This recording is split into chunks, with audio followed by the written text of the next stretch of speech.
Hey guys, Jamie at the Summer Rain channel. Welcome back. I'm super excited for this video. It's something that I use all the time and I don't know why I don't have more of these videos. We are going to make a do-it-yourself micellar water. Now you might be wondering what is micellar water, and I will briefly go over that. I did put a link to my blog down in the description box below where I go way more in depth about everything. What is micellar water? Why do we use it? Blah, blah, blah, blah. So there's a whole lot more information on the blog. If you're interested in checking that out, feel free. It's linked below along with the formula for this. So I also put the formula down in the description box below. So micellar water, what it does is it helps to remove dirt, oil, and makeup from your face. Now the cool thing about it is you just put this onto a cotton round and you can wipe the makeup right off. So I want to go ahead and show you how the micellar water works. But I'm not willing to really take off my full face of makeup right now because I just put it on for this video and it's like noon, so I'm not gonna take it off just yet. But I did go ahead, I put some mascara and some foundation on my hand. What you do is you're gonna take the micellar water, put a little bit on a cotton round, so I just have that. And then all you have to do to get that mascara and the foundation and any dirt and oil is wipe it off.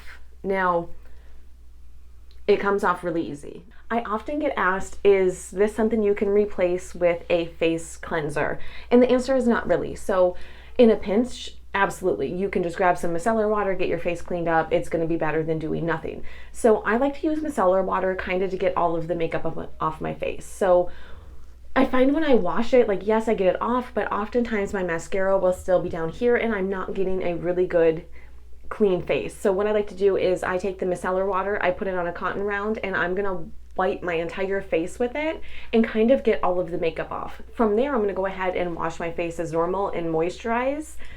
The cool thing about this is the micellar water doesn't actually have to be washed off, so it is safe enough to leave directly on your skin. So say if I want to take my makeup off, but I'm not really ready to wash my face just yet, you certainly can do that.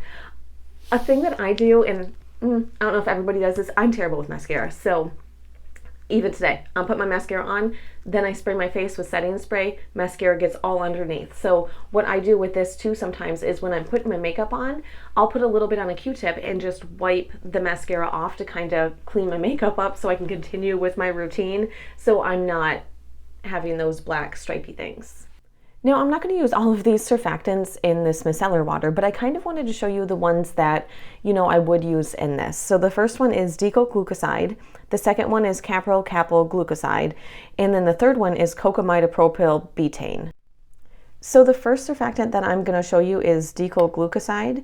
Now, as you can see here, it is a very viscous liquid. Now, decoglucoside is a mild surfactant. It's non-ionic, but it has a pretty high pH. So the pH on this is going to be right around 11. So if you use this surfactant, you're definitely going to have to lower the pH in this formula quite a bit. But it is skin safe, and you could definitely use this in the micellar water. Now, the capryl-glucoside is a non-ionic surfactant. Now, this is made from vegetable-derived fatty acids and from glucose. It is very viscous. As you can see here, much like the decoglucoside, it is very viscous surfactant, and it has a lower pH. So the pH on this one is going to be right around 5.5 to 6. Now our third surfactant, which is going to be cocamidopropyl betaine, as you can see here, it is very liquid. So unlike the two that were very viscous, this one is more the consistency of like water. This is derived from coconut oil and it has a pH between 5 and 6.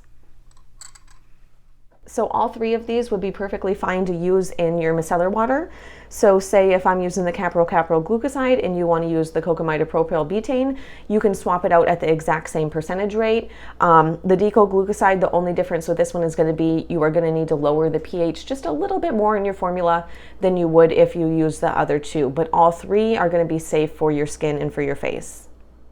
Whenever you're making your own skincare, you always want to do it by weight, not by volume. So to do this, turn your scale on, put your container on there, and push the tare button. So this will give you all zeros while your container is on the scale. And what we're going to do is measure out all of our ingredients this way. I like to measure all of mine at the same time. That way when I'm mixing stuff, it's already measured. So I'll take these little containers and I will just measure all of my ingredients at one time, and then the measuring part is out of the way. So we're gonna go ahead and start with our distilled water. Now I'm gonna mix it in this container only because of the pouring spout, and actually because this is my favorite mixing container. But use any one you'd like. I would just recommend either using one with a pouring spout or having a funnel handy. To this, I'm gonna add our aloe vera powder, vegetable glycerin,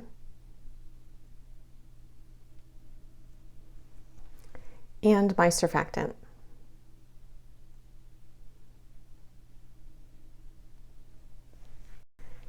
And we're gonna go ahead and we're gonna mix this up really good. So we're gonna mix it until everything is dissolved into the water.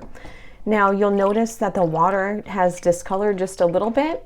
That's because of the aloe vera powder. It isn't clear. If you didn't add that to it, it wouldn't have that little bit of discoloration. So we do have to go ahead and lower the pH of this formula. We want to make sure that when we're creating our own skincare, that we're creating something that's going to be safe for our skin. And I never want to make something that's going to damage my skin, especially my face, at all. So the pH is very important. So when you're making a micellar water, what you want to do is you need the micellar water to be between 5.2 and 5.5 on the pH scale.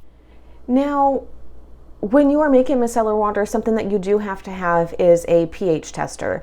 So you can either use the pH test paper or the pH meter. Either one is going to be fine, right? The meter is going to give you a more accurate reading, but you can get there also with the pH strip. So whichever one that you prefer is fine to use. And I'm going to go ahead and check the pH of this. So I'm going to put the pH meter right into our solution and wait for it to get a reading. It's getting a reading of 6.56. So we're going to have to lower that just a bit. Now to lower this, I'm going to go ahead and use a 50% citric acid solution. If you don't know how to make one, what I'm going to do is I will just put a little thing and you can click over to the video to learn how to make your own. And we're only going to put like 2 drops in there. And then we're going to go ahead, give this a good mix because we want to allow the pH to lower. So we want to make sure it mixes all the way through. Now I'm going to allow this to sit for like 2 minutes before I actually test the pH again. Now I've let this sit for probably about 2 minutes, and what I'm going to do is go ahead and check the pH again. So I'm just going to clip this onto the side here and allow it to do the reading. Sometimes when you're doing the pH, it can be a little bit frustrating because you're lowering such a small amount and it's so like little increments at a time. But the reason why we do it this way is we don't want to make it too low. So we need it to be between 5.2 and 5.5. Right now I'm at 5.86, so I'm going to have to lower it just a little bit more. So we'll pull this out. And I'm going to put 1 drop. And I'm going to go ahead and mix that in. And then I'm going to allow this to sit for another 2 minutes and see where our pH is at again. So if you lower it too much, there is a way to raise it, but I prefer just to take this slow method, just lower it very slowly to make sure you get it within the range where you need to be. And now we're gonna check the pH again. So I will clip this on here and hopefully it's lowered to our range. Let's see where this shows up. And I am at 5.5, which is perfect because we can be between 5.2 and 5.5. So right now this does have a balanced pH, so we'll go ahead and pull this out.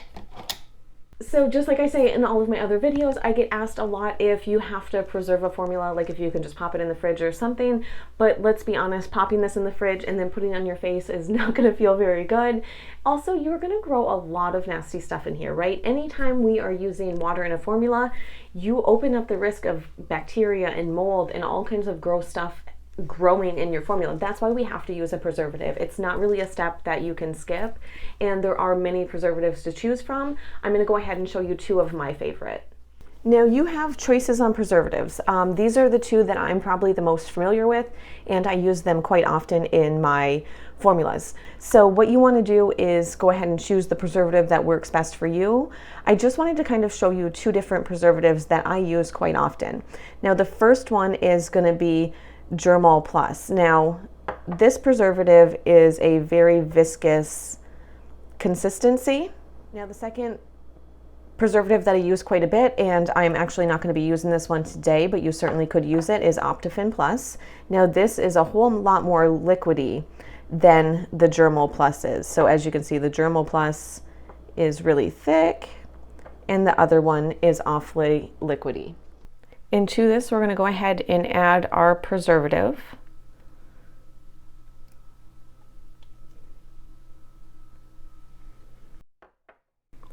And we're going to mix it in there very well.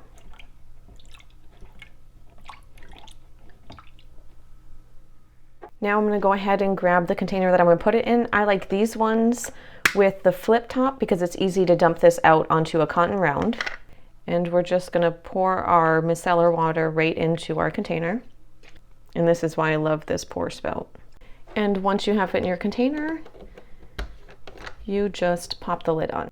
Now I want to go ahead and show you how this works. I put a little bit of eyeshadow, mascara, and cover up on my arm.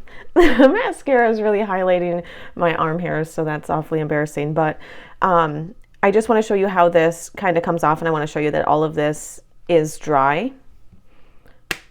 What we're going to do is put micellar on the cotton round, and you kind of soak it, and then you're just simply going to wipe